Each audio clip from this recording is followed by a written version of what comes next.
बिल्कुल in time असां Sindh high court में मौजूद आहियूं, जिते गनी अमान चांडियो ऐं सरमद मीराणी जी कानून लागू कंदड़ इदारनि जे हथां गिरफ़्तारी वारो मामलो आहे, जंहिंमें सिंध हाई कोर्ट में कुछ देर अॻु में ॿुधणी थी आहे, जंहिंमें कराची बार जो सदर आमिर नवाज़ वराइच उन ॿुधणी में मौजूदु हुयो। समूरी सूरत हाल ते ॻाल्हि ॿोल कयूं था त अदालत जो छा चवणु आहे, कहिड़ा रिमार्क्स ॾिना आहिनि। कराची बार जो सदर असां सां गॾु मौजूदु आहे, उन्हनि सां ॻाल्हि ॿोल कयूं था। आमिर भाई, बड़ी मेहरबानी।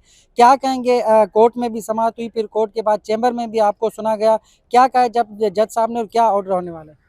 देखिए, उसमें अब ऑर्डर तो कोर्ट ज़्यादा बेहतर समझती है, लेकिन हमने जो अपना पॉइंट ऑफ व्यू रखा था वो ये रखा था कि जो ड्यूटी मजिस्ट्रेट है उसका काम कोई पोस्ट ऑफिस का नहीं है। उसका काम है कि जब भी कोई कस्टडी उसके पास आएगी वो उसको प्रॉपरली एग्जामिन करेगा और चेक करेगा। अगर कोई जवाज़ होगा या कोई चीज़ प्रॉपर होगी तो वो सही है, उसको फर्दर रिमांड दे सकता है, अदरवाइज़ वो उसको डिस्चार्ज कर सकता है।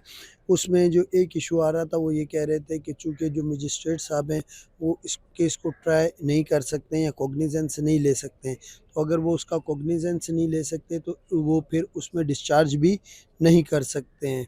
अगर वो कॉग्निजेंस ले सकते होते तो बेशक वो डिस्चार्ज करते।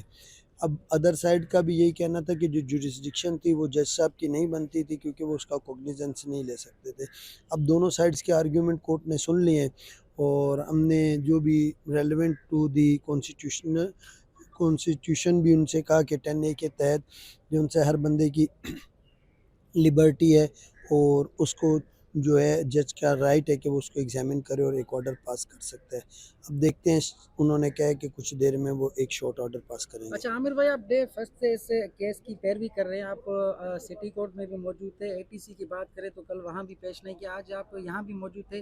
तो डे फर्स्ट से जब वहाँ से ऑर्डर हुआ रिलीज़ का, तो उसके बाद आपने ये कहा कि सीटीडी वालों ने उनको अगवा किया है, तो इसमें कानून क्या कहता है? देखिए, अभी कोर्ट से हमने यही कहा है, हमने कोर्ट को जो मजिस्ट्रेट साहब ने डिस्चार्ज किया था वो डिस्चार्ज के ऑर्डर, फिर जो हमने वहाँ पे उनके जो पीआर बॉन्ड जमा कराए उन सब की कॉपीज़, और फिर जो आईओए की एप्लीकेशन देना चाह रहा था कोर्ट बंद होने के बाद, उस सब की कॉपीज़ कोर्ट को दे दिए और उनसे यही कहा है कि अगर ये चीज़ इस तरीके से है कि सही है, अगर for the sake of argument मान लिया कि ऑर्डर उनकी नज़र में गलत था, लेकिन उनको कोई अथॉरिटी नहीं बनती है कि वो उसको ज़बरदस्ती रिटेन कर सकते या उसको ऐसे अगवा करके ले जाते, तो उस पे जो उनसे कोर्ट ने कहा है कि वो अपना पॉइंट ऑफ व्यू देंगे। तो अब ऑर्डर आएगा तो फिर हमें पता चलेगा कि वो उस पे क्या करते हैं। अच्छा, अदर साइड से ये कहा गया है कि जो जज साहब ने ऑर्डर किया है वो ऑर्डर होता ही नहीं है। मुंतज़र मेहदी के ये कमेंट्स थे अदालत के आगे, और आप भी वहाँ मौजूद थे, आपने भी सुना, तो इस पे आप क्या कहेंगे?